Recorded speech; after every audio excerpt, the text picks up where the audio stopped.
Den 3. maj, som er dagen, hvor man markerer international pressefrihed i verden, den er lige om hjørnet. Og i dagene op til, der har Udenrigsministeriet arrangeret en stor international mediekonference om emnet. Pressefriheden den er nemlig stærkt begrænset i mange lande og langt fra et selvfølge. Danmark de har også haft censur, og her på Det Kongelige Bibliotek der ligger der nogle kendte gamle dokumenter, som i sin tid blev bandlyst. Så lad os kigge på det. Kan du fortælle mig lidt om de dokumenter, du står med i dag? Det er et par eksempler på, at vi i Danmark har haft censur i en lang periode, helt fra reformationens indførelse i 1536 og frem til vores junigrundlov i 1849. I hele den periode var der systematisk censur. Det første, jeg har taget med, det er et bind af tidsskriftet For Sandhed fra 1798, hvor i forfatteren P.A. Heiberg offentliggjorde et par artikler, som var provokerende.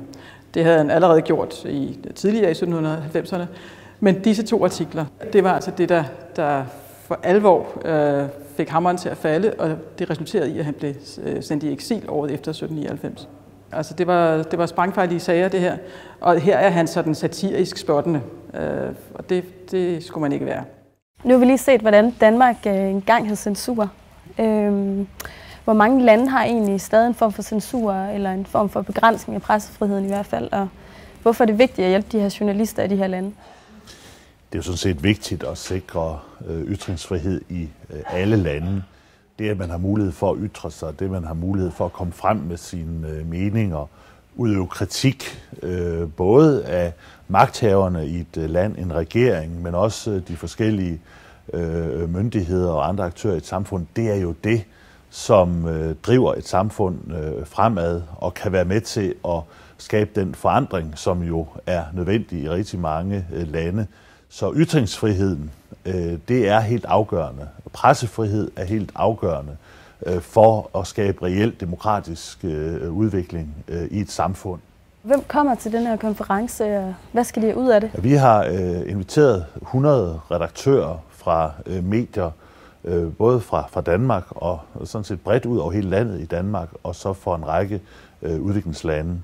Og ideen er jo selvfølgelig, at man skal komme her til konferencen og udveksle erfaringer i forhold til, hvordan du arbejder mediemæssigt, hvordan du udøver kritisk journalistik. Og det er jo mit håb, at selvfølgelig de repræsentanter og redaktører, der kommer fra udviklingslande, vil kunne lære af vores erfaringer, men jo også omvendt.